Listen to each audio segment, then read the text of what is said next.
तो बिहार की सड़कों पर इस वक्त विपक्ष का शक्ति प्रदर्शन दिखाई दे रहा है। तेजस्वी, राहुल गांधी, पप्पू यादव पूर्णिया में डटे हुए हैं। आप देखिए चौतरफा जिस तरह से वोटर पुनर्निरीक्षण का काम इस वक्त किया जा रहा है चुनाव आयोग की तरफ से, हल्ला बोल इसी को लेकर है। और आज जगह जगह पर विपक्ष का प्रदर्शन देखने को मिल रहा है। अगर पटना की बात की जाए तो यहां पर तेजस्वी यादव, राहुल गांधी दोनों पहुंचे हुए हैं। और देखिए ये करीब करीब 3-3.5 किलोमीटर का पूरा रूट एक तय किया गया है जहां पर यह प्रदर्शन होगा। यानी यहां से मार्च जो आयकर गोलंबर है वहां से निकलकर चुनाव आयोग के दफ्तर तक ये मार्च जाएगा। लेकिन जा पाएगा कि नहीं जा पाएगा ये पता नहीं है। लेकिन देखिए विपक्ष पूरी तरह से इस वक्त लामबंद दिखाई दे रहा है। बिहार में जिस तरह से वोटरों के नाम काटे जा रहे हैं और खास तौर पर विपक्ष का आरोप है कि जो दलित हैं, जो गरीब हैं, उनके खास तौर से नाम काटे जा रहे हैं। आज तो तेजस्वी यादव ने डीएम पर आरोप भी लगा दिया कि उनका एक फोन कॉल कहीं ना कहीं से आया है जो कि अब सार्वजनिक हो रहा है, जिसमें साफ तौर से पता चलता है कि चुनाव आयोग की आखिर मंशा क्या है। और इसी मंशा के साथ तमाम तरह के आरोप चुनाव आयोग पर लगाए जा रहे हैं। अब देखिए इस पूरे मामले में सुप्रीम कोर्ट में कल सुनवाई होगी। सुप्रीम कोर्ट इस पर क्या कहता है, सबकी निगाहें इसकी ओर लगी हुई है। लेकिन अगर पटना की सड़कों पर और बाकी जगहों की बात की जाए तो हर जगह इस वक्त जबरदस्त तरीके से प्रदर्शन चल रहा है।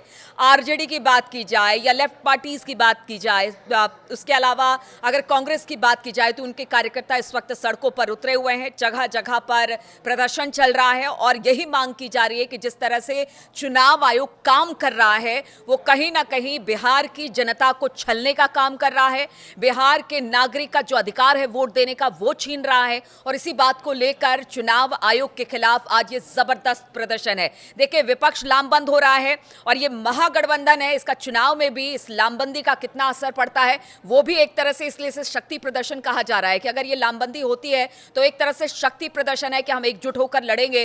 तो शायद इस बार अगर एनडीए की बात की जाए तो कड़ी चुनौती मिलेगी। और जिस तरह से आरजेडी पहले ही कह रही है कि देखिए बनेगी तो हमारी सरकार बनेगी, क्योंकि सुशासन अब कुशासन में बदल चुका है और बहुत सारी बातों को लेकर। लेकिन आज का जो मेन मुद्दा है वो चुनाव आयोग की कार्यप्रणाली इसी को लेकर है। और इसी को लेकर यह हल्ला बोल आज बिहार की सड़कों पर दिखाई दे रहा है। अब देखना होगा कि जो करीब 3.5 किलोमीटर का जो ये मार्च निकाला जा रहा है वो कंप्लीट हो पाएगा कि नहीं हो पाएगा। क्या राहुल गांधी और तेजस्वी यादव को बीच में ही रोक दिया जाएगा, कार्यकर्ताओं को पहले ही डिटेन कर लिया जाएगा? क्योंकि अभी तो शुरुआत हुई है, अभी तो लंबा चौड़ा अभी रास्ता तय करना है, चुनाव आयोग के दफ्तर तक जाना है। इस बीच और क्या कुछ होता है। और दूसरी तरफ अगर पप्पू यादव की बात की जाए, उन्होंने तो साफ तौर से कहा है कि अगर वो हमारी नागरिकता को छीनने का काम कर रही है चुनाव आयोग, अगर ऐसा करती है तो फिर इसका विरोध प्रदर्शन हम इसी तरह से करते रहेंगे और सड़कों पर हम उतरते रहेंगे। नागरिकता लेंगे चुनाव आयोग, कौन नियम के तहत नागरिकता लेंगे? वो नागरिक पूछेंगे हमसे, पैदा लिए हम, बाप दादा पैदा लिए, नागरिक पूछेंगे हमसे। अब हमको बताइए ना, क्यों नागरिकता पूछेंगे भाई?